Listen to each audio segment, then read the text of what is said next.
안녕하세요. 반려견의 건강한 일상을 지켜주는 독 피트니스 코치 김태형입니다.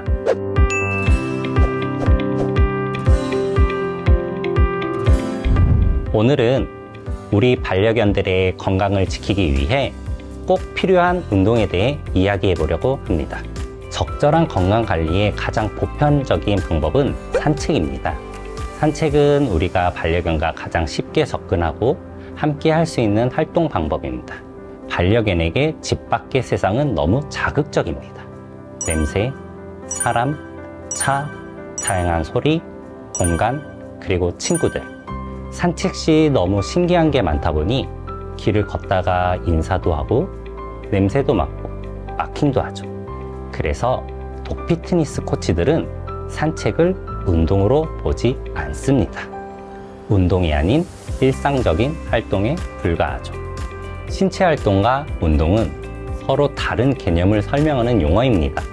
활동은 에너지를 사용하는 모든 신체 움직임을 말하고, 운동은 신체적 건강을 유지하거나 개선하는 것을 목표로 하는 구조화되고 반복되는 신체 활동을 말합니다. 그래서 산책이 활동이 아닌 운동이 되려면 목표가 있어야 합니다.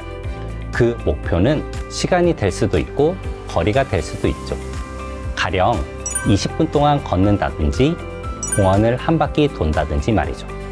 반려견과 공놀이 많이들 하시죠? 공놀이는 활동일까요? 운동일까요? 공놀이는 반려견에게 좋은 활동이자 운동으로 간주할 수 있습니다. 달리기, 점프, 쫓기와 같은 동작이 근육을 움직이고 에너지를 소모하기 때문입니다. 그러나 공놀이 중 가장 많은 부상이 발생됩니다. 갑작스러운 속도 폭발, 날카로운 회전, 높은 점프 등은 관절과 근육에 큰 스트레스를 줄 수 있습니다. 특히 급정거하는 경우 염자, 근육 긴장, 슬개골, 무릎 및 엉덩이 인대 파열 같은 부상으로 이어질 위험이 큽니다. 만약 강아지가 적절히 워밍업 되지 않았거나 과체중이면 더욱 그렇습니다. 올바른 공놀이의 세션은 반려견의 품종, 나이, 에너지 수준에 따라 항상 피로 징후를 살피고 필요시 휴식을 취하며 진행해야 합니다. 너무 오랫동안 던지고 물어오는 놀이를 하면 관절과 근육에 무리가 갈 수 있습니다. 강아지가 힘들어하는 피로도 신호는 공놀이뿐만 아니라 산책 시에도 알아야 하는 언어입니다. 반려견의 언어를 읽어야 부상을 예방할 수 있습니다. 여러 신호 중 몇 가지를 말씀드리면, 첫째, 발바닥을 핥거나 발을 드는 모습이 보인다면 멈추고 바디 체크를 해야 합니다. 과도한 운동의 신체적 징후 중 하나는 발바닥입니다. 정작 강아지들은 발바닥의 통증에 별로 신경 쓰지 않고 계속 돌아다니면서 놉니다. 그러므로 반려견의 발바닥이 마모되었는지 정기적으로 확인해야 합니다. 일찍 징후를 알아차리지 못하면 마모된 발바닥으로 인해 발에 물집이 생기고 터질 수 있습니다. 찢어짐, 붓기 또는 고름이 있는지 살펴보세요. 둘째, 헐떡이며 호흡이 거칠고 혀가 늘어지는 모습일 때는 활동을 중지해 주는 것이 좋습니다. 이러한 모습은 더 이상 운동을 감당할 수 없다는 뜻입니다. 이를 염두에 두고 산책하는 동안 호흡에 주의를 기울이는 것이 필수입니다. 헐떡거림이 멈추고 호흡이 정상으로 돌아올 때까지 몇 분간 휴식을 취하게 해야 합니다. 셋째는 과도한 침 흘림입니다. 개는 운동 중에 보통 약간 더 침을 흘립니다. 열을 식히는 방법이죠. 하지만 공놀이나 오랜 산책 후에 과도하게 침을 흘린다면 어떨까요? 그것은 반려견이 너무 지쳤다는 분명한 신호입니다. 대개 가열 때문이죠. 강아지가 침을 많이 흘릴수록 몸이 식는데 어려움을 겪는다는 것을 의미합니다. 신체가 감당할 수 있는 수준을 넘어섰다는 뜻이죠. 마지막으로 과도한 절뚝거림 또는 보행에 이상이 있는 경우는 바로 병원에 가보셔야 합니다. 이는 단순히 일시적인 피로가 아니라 관절과 근육의 손상이 진행되었음을 나타내는 신호일 수 있습니다. 국내 반려견의 70-80%가 슬개골 탈구를 갖고 있으며 체중 5kg 미만 소형견의 경우 약 90%가 슬개구 탈구를 겪습니다. 그렇다면 반려견의 건강을 유지하기 위한 운동과 부상 후 회복을 위한 재활은 어떻게 다를까요?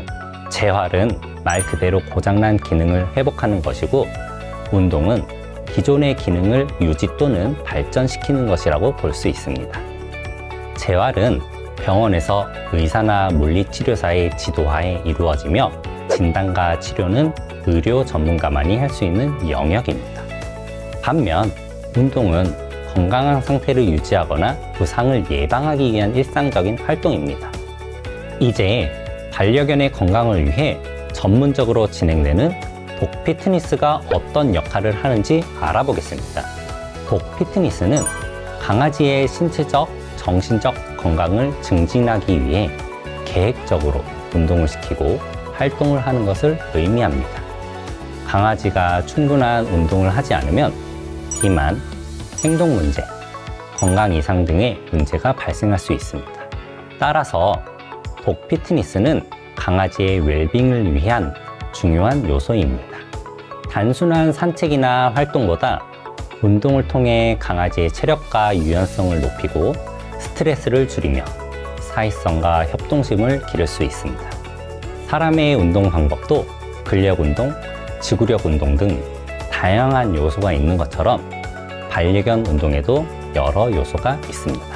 독 피트니스 전문가는 각 반려견이 필요로 하는 요소에 중점을 두고 운동을 진행합니다. 근력 및 근지구력, 심폐지구력, 가동성 및 유연성, 밸런스, 민첩성, 신체 자각 운동 등 여러 운동을 통해 신체 기능을 발전시킬 수 있습니다.